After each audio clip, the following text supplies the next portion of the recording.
Hello everyone, today we're going to be going over how to use the ZenCash Swing Wallet in order to do all of the features on here, such as sending and receiving shielded transactions, as well as being able to use the messaging service built into this wallet.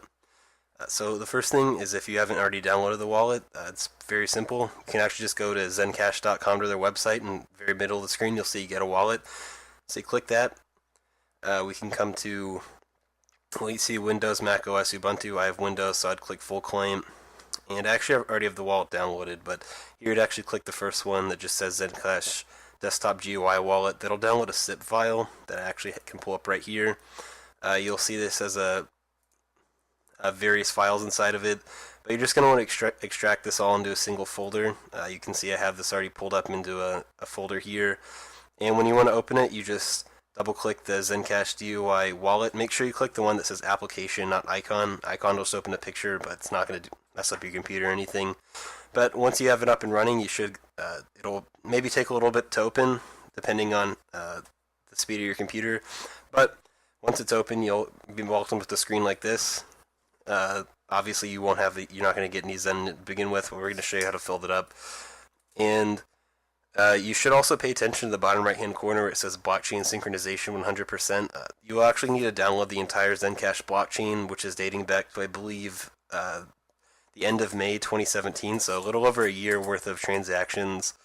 And you won't actually be able to send or receive any transactions through this wallet until you're up to date on the blockchain. The addresses will still exist, so if someone were to send you money before you're completely synchronized, once you've synchronized to 100%, then you'll actually be able to spend that money. But the wallet won't be able to actually perform any of its functions until you've have this 100% synchronization.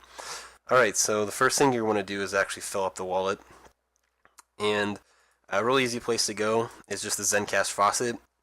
You just put in a Zen address. You can come to any address here. We could look at this one. Copy the value, paste it. You just get a little question that says 6 minus 4, so that obviously 2. And then you'd have do unrobot and claim. Now, we're not actually claiming anything as I already have money in the wallet. I don't need to claim it, but it's as easy as claiming. And just a side note, you actually will need to make an account here. Just with the email, just because they want to verify that you're not a robot, because they actually were having robot spam the ZenCash wallet for a while, and it was getting a problem. They're kind of stealing the money from it.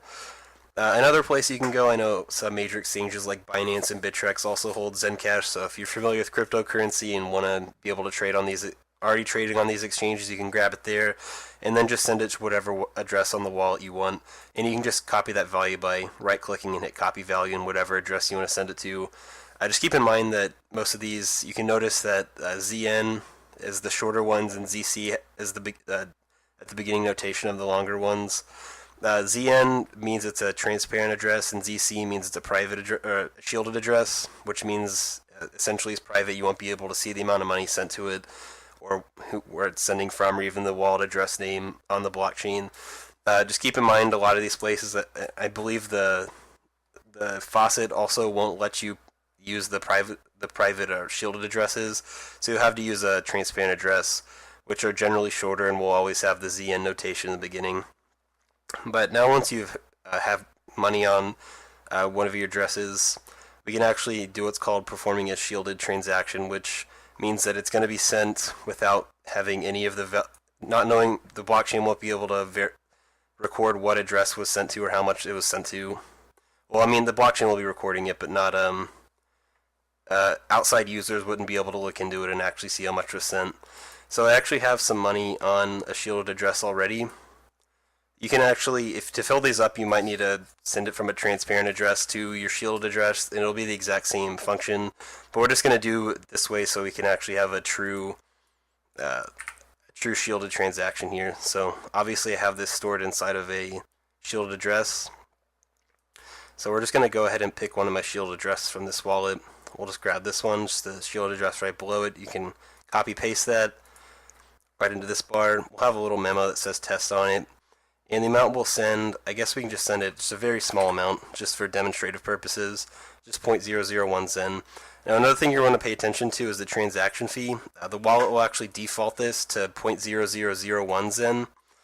The reasons you want to actually pay this fee is it's obviously not very expensive, but this will make sure that you get included into the most latest block. People who don't include any fee have known to get stuck within.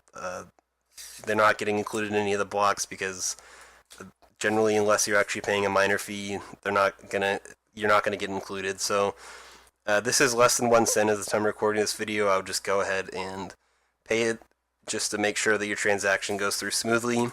And then obviously, well not obviously, but there's a button here that says send remaining balance back to source address. If you don't click this, then it'll just it'll send all of the Zen from that address to a different address within your wallet, so you won't lose the money.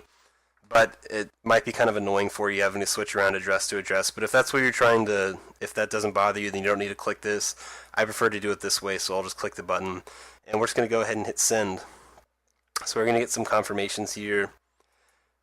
Just hit yes, I confirm, and yes, I confirm. And you'll see it says in progress, and we're going to be waiting a little bit. So I'm actually going to pause the video and wait for this transaction to go through, and then we can come right back. Alright, so as we can see here, it says successfully sent 0.001 Zen from the, I'm not going to read the whole address, but the address from my Sheilded address to another Sheilded address. You get a little transaction ID and everything, so we can go ahead and click OK. You'll see last operation status successful on the bottom of the application. So we can actually go to our transactions page now, and you'll see we have 3 unconfirmed transactions. Those are actually the transactions that we just sent. So what we're going to want to do here is, if you look at any of these transactions, you can actually right-click it and click on the button that says Show in Block Explorer. This will actually open it up on your default browser. And what you can see here is that we have 0 Zen. It says 0 Zen, and then it says we all have 0 Zen because it wasn't actually, because this is a shielded transaction, it's actually not going to display any of the information sent through this transaction. And we can also see at the bottom it says unconfirmed transaction, and we can also read the fee that we sent.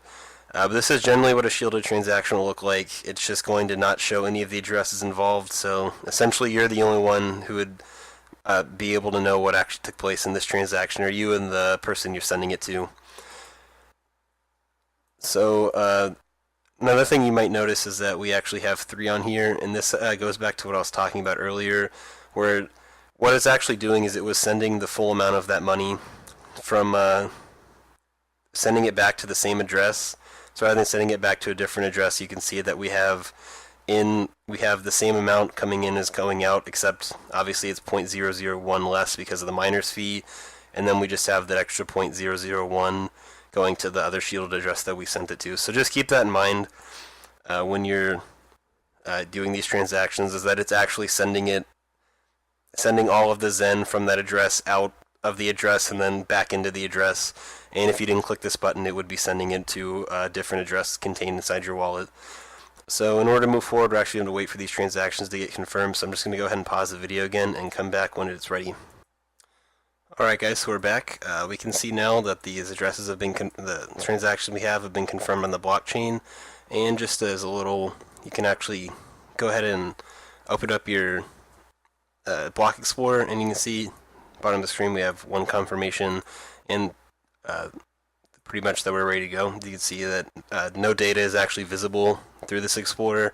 Obviously it's recorded on the blockchain, but it's done in a private manner, so no one would actually be able to see the amount of data on there. So I guess you're a little got a private glimpse into a transaction that no one else is going to get to see unless you're watching this video. But now that we actually have we shown you to do the transaction, we're going to go ahead and show you how to use the messaging system. You can see right near here I actually have a contact that's called ZenBoy on here, and he told me hello, so we're going to say hello to him back, but we're going to go over a little bit more just to show you how to get there. So basically you have your own identity tied to this wallet, so you can go to messaging, look at own identity, and you have like a nickname, first name. You can put whatever information on here. You can just leave it all blank.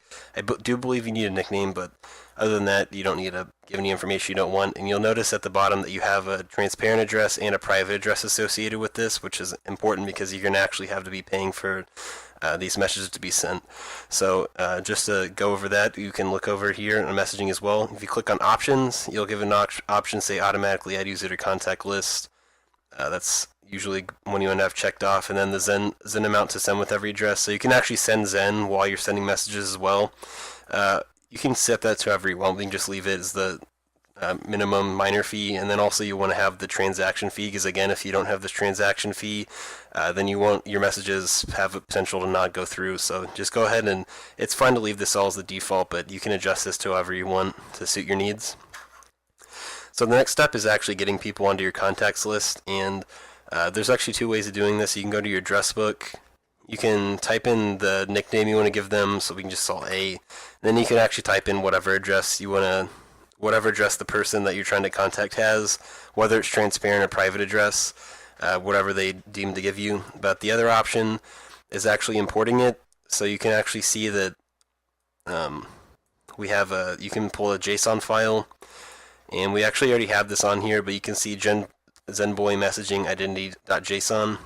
We actually have our own JSON file. So this is the JSON file will actually just, if you come here and click details, it'll just encompass all of the information given within right here, just their nickname, whatever information they want to give you. Obviously, I don't have anything but just the nickname and the addresses for this one. But if you want to export that yourself, you can just go to messaging, export own identity, and it'll just export it. Obviously, I already have it on there, but you can just click save. It'll just overwrite whatever it had right there. And then simple as that. So now you can import, like I said, you go to import contact identity, or you can manually put it in through the address tab in the new contact section, and then it's just as simple as typing in a message and hitting send.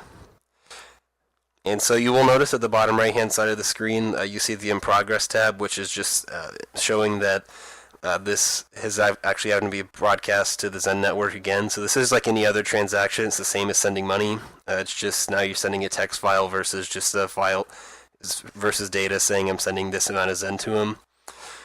Another thing, just keep in mind that you will need to have money. That's why I have message ID here. You will have to have Zen on the wallet, on the address associated with this wallet. So just keep that funded. Obviously, you don't need a lot of money because the message only costs 0.0001 Zen. So if you only want to put $1 worth of Zen on there, that'll probably last you a very long time. But just keep in mind that you should keep money on whatever address is associated with your platform. You can see here he has the message here when this is finished. It'll update and say hello on there once the message has been broadcasted and confirmed.